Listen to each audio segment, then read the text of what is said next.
Welcome to SML Total Access, where we break down news, predictions, and more in our Madden League. Now, let's get fired up for SML football. Hello and welcome back to the SML podcast, SML Total Access. I'm Primetime000, and with me is my trusted co-host, Tiny Titan. What's going on, brother? Not much, man. Just excited to get this new season going on, man. I'm ready to go. Yes. Season 39 is around the corner, but let's talk about Season 38, first down, Season 38 Super Bowl. Did you watch the game? What was your thoughts on that? Yeah, I got to watch the whole game. I usually don't get to watch the whole Super Bowl, but I actually had the time to watch it. So it was a lot of hype going into it. I was excited for it, but it was exactly what I thought. Boring. I knew it was going to be running, and what happened is exactly what I thought. Rarely am I right on Madden, but I thought for sure like Prime wasn't going to let RD just run all over him. Like you don't let anybody do their main. Like I'm not trying to cater to you or whatever, but like Bill Belichick, he won't let the guy do what they know they can do well. So that's kind of like, I feel like that's what your mindset is. Like whatever they do well, you're going to make sure that they can't do that. Yeah. And I feel like that was your mindset for the game. And we talked a lot before the game about, what he does and all that. But I feel like that's exactly what happened and exactly what I thought would happen. Yeah, I felt that obviously playing in the game, everybody, it was well documented how good of a runner he was, or at least how good of a player Cam Akers is anyway. And I knew that was going to be a big key. Like if he ran for 200 yards like he did against Faz, my chances would be slim. So Yep. So obviously the goal was to contain him. I didn't think I would necessarily stop him like I did. Now, his passing game, he passed the ball well in the Super Bowl prior against Dan, and I had watched the game, live against Faz, and then he also played D Muse, and he kind of has an offense similar to like what a lot of guys do just in play now games, like a lot of drags and corner routes. There's not a whole lot of diversity in his passing game. So I felt if I could stop Cam Akers, I've stopped drags and corner routes my whole, for the last 10, 15 years of playing the game. So that'd be easy enough. And he's a good player. I think there's a lot of hype around him from a certain group of guys, but he's no Dan or he's no Bomber in that regard at all. Yeah, I could agree with that. I mean, RD's obviously good. I mean, he works his way through the NFC, which is, the NFC's got several top tier players, and he works his way through it every year and usually ends up with, 2-3 losses or whatever. Yeah. But I usually play him well. I don't even know if I've beat the guy once, honestly, but Yeah. I usually play him well because I kind of know what's coming. I'm not the player that a lot of guys are, so I can't necessarily stop what I know is coming a lot. Yeah. But I see it coming, and that's just kind of how RD. You got to just contain the run game. Let him get his 100 yards, whatever. It's going to be fine. But just don't let him get those big 80-yard, 70-yard runs. Like don't sell out on the blitzes. And that's I feel like that was your mindset for the game. Yeah, exactly. Like we talked about, if you sell out on the run, and there's going to be a guy that's going to be in the gap, and Akers is known to make that guy miss, and he's gone if he does that. So yeah, I mean he's a great player. Obviously, great season for him. He is a champion. I'm curious to see how the NFC will shake out. I kind of thought Faz is the most dangerous player in the NFC, but we'll talk about him actually in a little bit here. Let's move on to second down. What was your thoughts on the playoffs in general? We had Bomber lose early. We had Dan make it to the AFC Championship game and obviously lose. Anything that kind of stood out to you in the playoffs? Well, I'll start with the obvious, where Woods beat Bomber. I mean, and nothing against Woods. Woods can come out and beat anybody, I feel like, at any point. Yes. But and then there again, he'll lose to me at some point. So or KJ. But I feel like Bomber probably didn't prepare for that game like he would for against you or Dan or Dump or RD. Right. So I feel like Bomber kind of got caught off guard on that game. He didn't make any excuses. Bomber never does. He knows if he loses, he loses. That's it. Yeah. Another one I would go with is maybe D Muse beating Dump. I mean, I think we've established now D Muse is better than we all thought. Like I don't know, was it 2 seasons ago when we were Right. kind of like, whoa, where'd he come from? Yeah. Uh, D Muse is obviously one of the top guys in the NFC now. We can establish that. But I expected more from Dump. I mean, I don't know why. He does good in the regular season, and he ends up fizzling out in the playoffs every year. Maybe he's the new Meats. I don't know. Yeah, that D Muse game, I watched that against Dump, and Dump seemed like he had control of that game. Yeah, exactly. And That's why it surprised me too. That's what I was going to say. Is Dump really kind of owned that game, but D Muse came out on top. yeah, Dump kind of had this like Gronk mentality, like I'm just gonna throw it, and then he throws like this pick six, and it all just kind of unraveled on him. And then he actually had the lead late, and then there was a crazy, I think it was like a deep post or something crazy had happened. Either way, that was a good game. Obviously, Faz and RD was a good game. You know, we had the whole flaccid Faz talk, and Faz not being able to win the big one, and he lost to RD. Obviously, Dan and me had a great game. And Paulie's game against the Broncos, I know a lot of people thought this was Paulie's year, and Denver kind of completely shut Miami down again. That's kind of a hurdle or a mountain for Paulie. He's gonna have to learn how to beat Denver. I think that Miami team doesn't quite have the playmakers outside. I know Paulie's working on it now, but I think that's Paulie's silver lining is, hey, let me get some receivers, let me have a down the field passing game, and maybe I can beat Denver. So that's kind of his goal, I think. And it was a good playoff. There wasn't really any, really just boring. I guess I beat Cleveland pretty bad, but a lot of the games were pretty good games. So that's always good for the league. Yeah, I can agree with that. With Paulie, I wanted to actually touch on Paulie a little bit. He actually really reminds me of my favorite team, which is the Titans. That everybody knows. He's that guy that like he'll just run it. I don't care what's going on.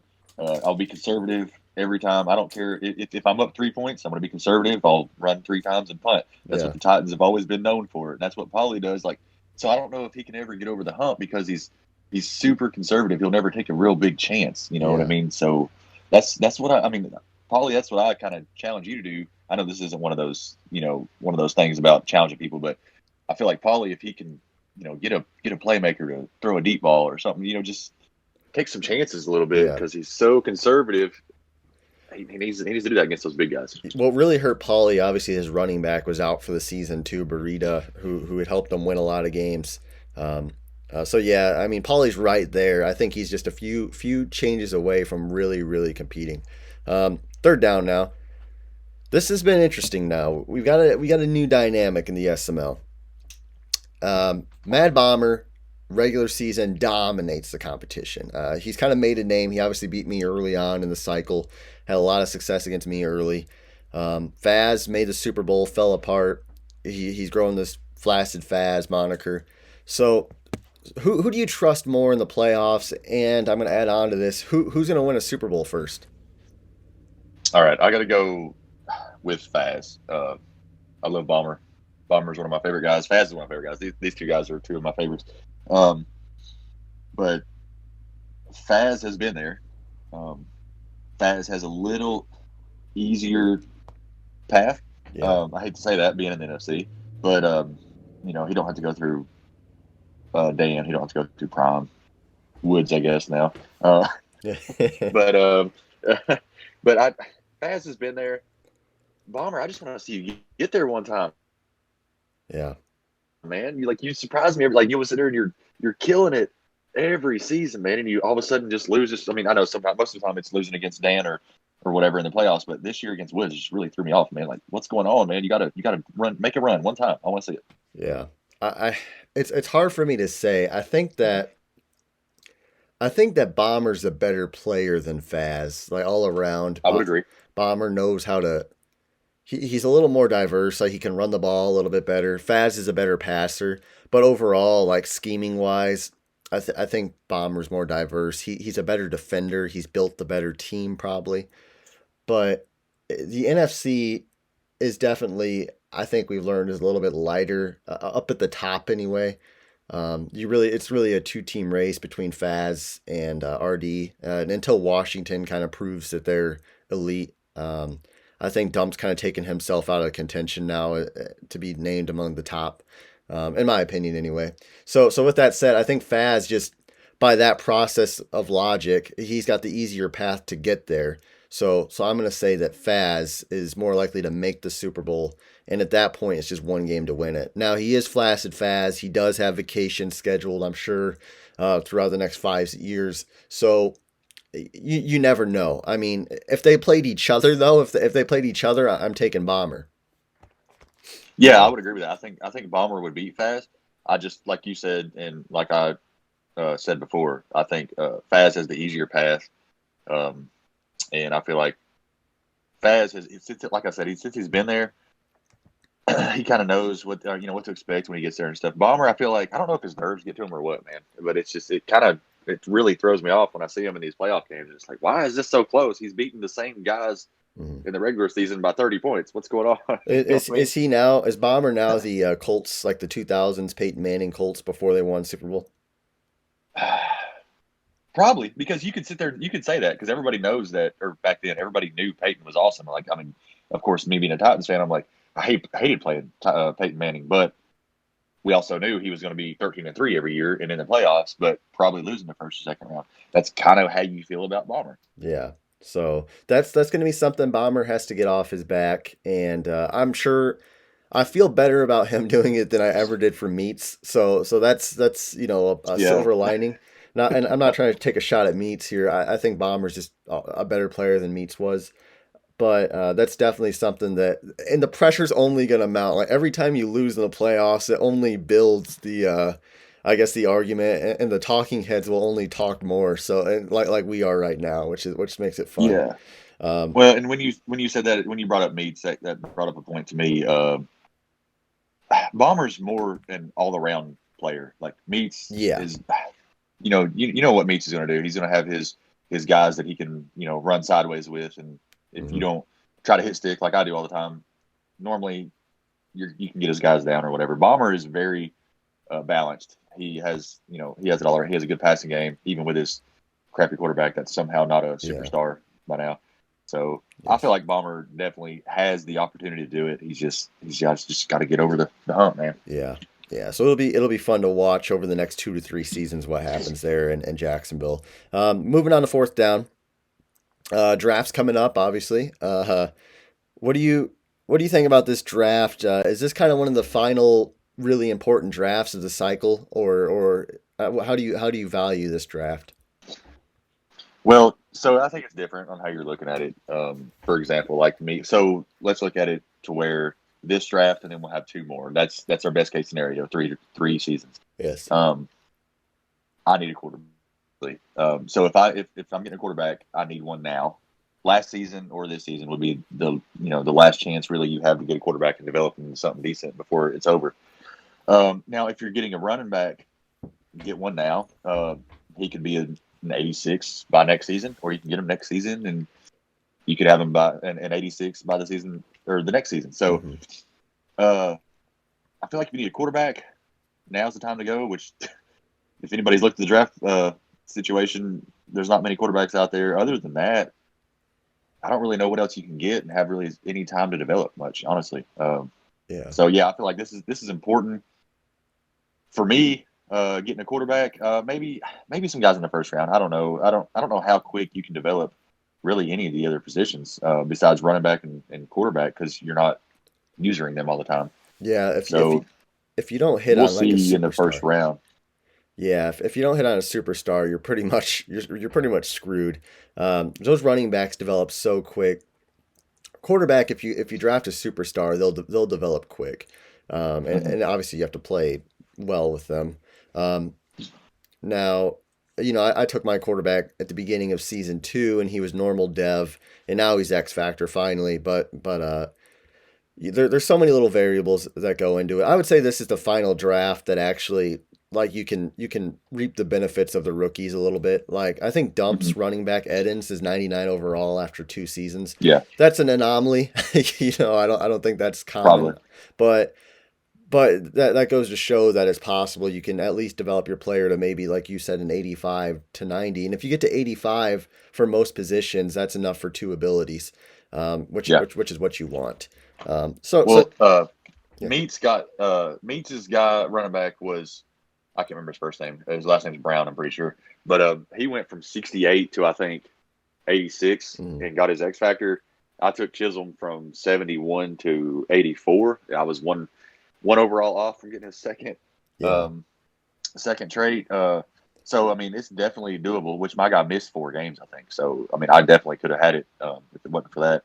So I mean, it's doable, but like, I don't think anybody out of the first round is really going to be any use for the next 3 seasons. Honestly, the thing I always find interesting, people say we only got 2 to 3 more seasons left, but in reality, that's till August. I mean, we're in April, so we still got 4 months left, 4 real life months left, where we're going to be playing with these guys and using these players. So that's still a decent amount of real life time. That's a quarter of a year or whatever it is. More than a quarter of a year. So we've got plenty of ball left to go, and the people who kind of start shutting it down now are the guys who are really going to struggle. I mean, you've got to find a way to build that team, and that's what makes great GMs, is the guys who can build a team late in the cycle and not just reap the rewards of a stock team that you got seasons 1 through 3, because now those players are retiring, they're regressing. How good of a GM are you? Can you draft? Can you develop? Can you make the trades? And that's this time. And this is my favorite time of the cycle because it separates the good from the great. Yeah, I agree with that. And I think me and you was playing Rocket League last night, and we was talking about this actually, where it's took me a while. I never played franchise much before I joined SML. I'm just now really learning how development works and all that stuff through franchise. And I told KJ this the other day. This is the first off season. I'm really I'm excited at looking at all the rookies and stuff and seeing how my free agents are working out and everything. And I've got some cap. I mean, with the Seahawks, man, I haven't had cap at all. I mean, that was the main. I probably wasn't the best move, but when I traded DK, that was to get a first round pick because I didn't have any draft picks. I didn't have draft picks. I didn't have cap. I didn't have anything. That's the whole reason why I did it to begin with. I just wanted to be able to freaking get in the draft, man. Yeah. So that's part of the fun is building your team and stuff, and that's actually what I'm getting into now. Finally, it's took me 4 or 5 seasons with this team, but I'm excited about it for this last little stretch run here. Yeah, no, it'll be good for sure, man. And let's move on to the extra point now. I know we've probably got a few things in the extra point we want to hit on. I don't know if you have any, but do you have any season 39 predictions or favorites or anything you want to talk about, or do you got anything else you want to discuss? I don't really have any real predictions. I was just going to put out there a really too early power rankings, if you're all right. Oh yeah, let's do it. Let's hear it.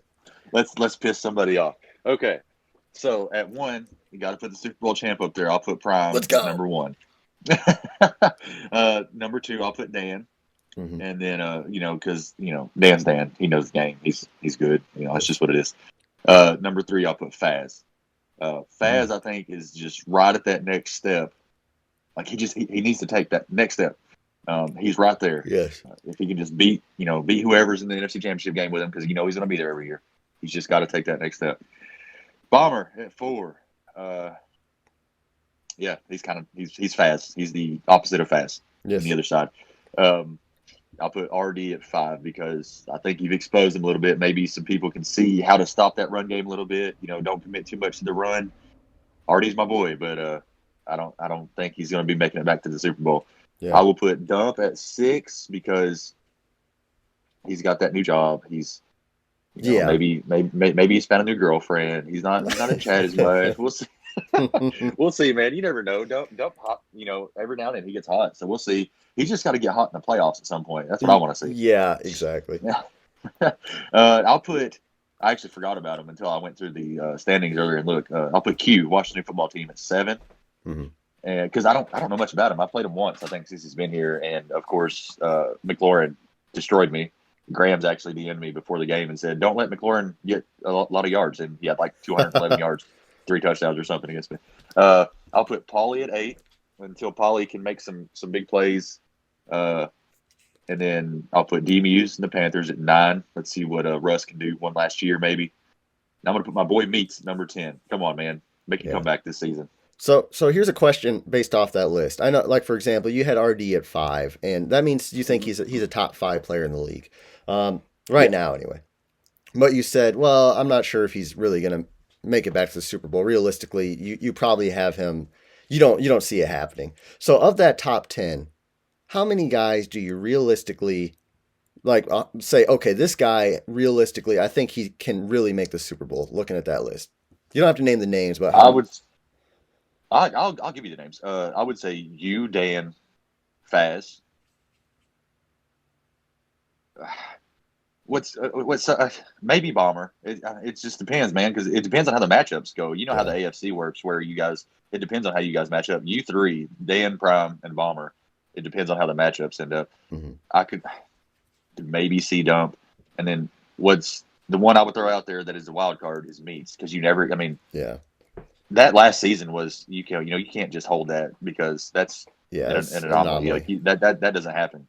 Yeah. So I would say Meats is the wild card, but definitely the top 4, and then RD and Dump maybe. I don't see Q yet. Paulie, I got to see a little more. I know he went like 12-0 before he got his first loss this year. So yeah, that's what I would say. Yeah, I've always there's always guys who say the competition in the league gets much tougher, and it does. I think the middle to from pick 20 or rank 20 guy to rank 10 guy, the competition is better than the league for sure. But at the end of the day, I guess my argument has always been we have kind of some musical chairs at the top, because typically the better guys sometimes they might skirt certain things that may cause them to not last, just rule book wise. They might come from leagues where certain things are okay, or from Mutt or something. So it's always been 3 or 4 guys at the top that always realistically are really, really strong favorites. And I feel like that's never changed. So I was just curious what your opinion was. Anyway, that's really all I've got. I actually agree with your list for the most part. Guys, let us know what you think in chat. Maybe we'll put a poll up. Is Tiny crazy, or is he spot on with his top 10 list? Let us know. Sounds good, man. I want to hear what everybody has to say. Yes. All right, guys. That was SML Total Access. I'm Prime Time, the 17-time champion, and that's Tiny Titan. He's working on his first, guys. Everyone, thanks for listening, and you have a good day.